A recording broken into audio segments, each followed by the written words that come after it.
No, that's a great point. And it actually is going to be the talking point for our MVP conversation coming up.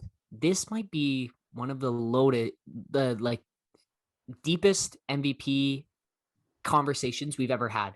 And it just speaks to how much star talent there is now in this NBA's day and age and how many guys mean so much to their team. I will tell you who the guys I think have a shot at it. And then I will tell you about the guys who are left out of the conversation but shouldn't be, right? So Nikola Jokic, I think, is your front runner based on him having an all-time offensive season. But if other guys were healthy, I don't know if he'd be at the front, but definitely deserves to be there. And he's the guy who stayed durable. And I think in a season with COVID, with injuries, ravaging, the fact that he's managed to stay consistent throughout the whole season, that in itself is a major accomplishment. So I have him at the top there. Joel Embiid is right there too, and probably would be the front runner for the MVP if he didn't miss quite a substantial amount of time for injury. And that kind of takes away from his case, just simply not having the number of games played to have that true impact. But I think if he had played more, he's definitely right there. And probably if you're talking first half of the season, he's your MVP. We've got Giannis Antetokounmpo, who is perennially going to be in the conversation, but will not win it this year because of voter fatigue, but definitely putting up similar numbers as his past two MVP campaigns and probably should be on the 5-person ballot at the end of the year.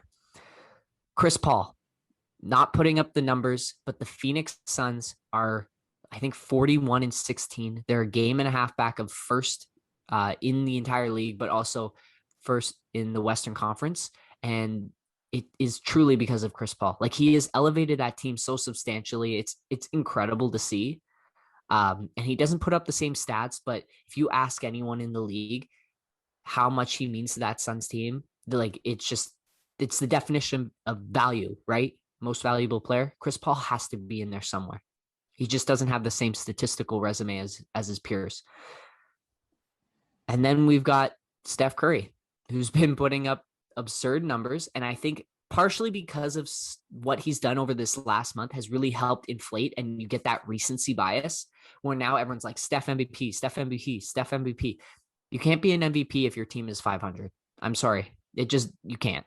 Now he can be in the conversation, but he's not a top 3 MVP candidate, despite what he's doing. It is incredible, but your team still has to be good.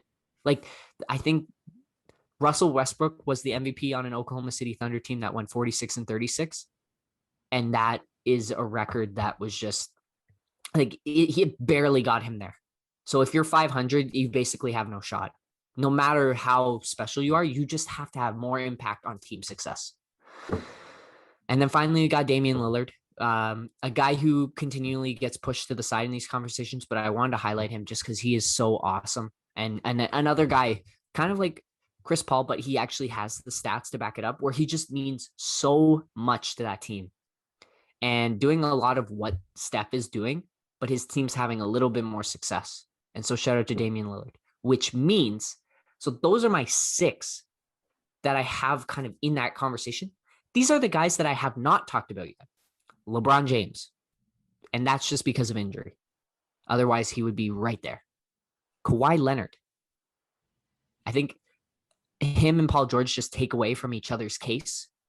And that doesn't really make a ton of sense when you've got other dynamic duos in the lead. But yeah, Luka Doncic. And again, this one comes back to team record a little bit. He's been turning it on a little bit more as of late, but kind of struggled at the gate. And that's because he was working himself back into shape after the shortened offseason. James Harden, who has been absolutely instrumental for the Brooklyn Nets.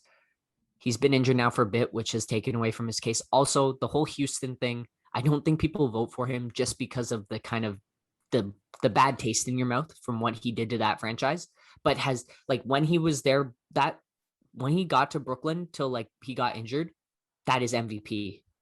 Like, he was absolutely insane, putting up crazy numbers, super valuable to that team who was without KD, without Kyrie, and he had an absolutely monster tear through that time. So he has to be at least mentioned. I guess you could say KD and Kyrie, but the injuries and the missed games, that one takes them out. I didn't really have them on my list. Rudy Gobert. This is a name that Utah Jazz fans will just continue to push. He will never win MVP because he just does not put up the offensive stats. But this guy is, again, similar to Chris Paul.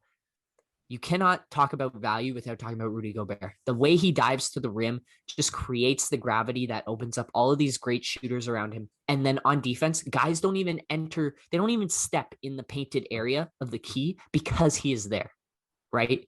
The defensive presence that he brings just makes their defense amazing. And it all is structured on him. He is the most important player on that team. You can have Donovan Mitchell, who has been outstanding this year. He has taken another step off of the bubble performance he had in the playoffs. But Rudy Gobert is the most important piece on that team. And so that's why I have him as the MVP rather than Donovan Mitchell coming from the Jazz. And then the last guy who I just mentioned, Julius Randle, has slowly crept his way up. I think he's hovering around 8, 9, 10 in that MVP conversation. But has really been stellar. And so he at least deserves to be mentioned because of the season he's had.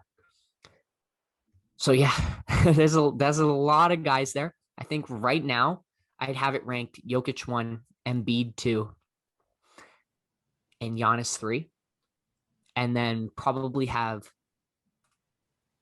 CP3 4 and Steph Curry 5. But that, again, it is so prone to change. There's so many mixed moving pieces.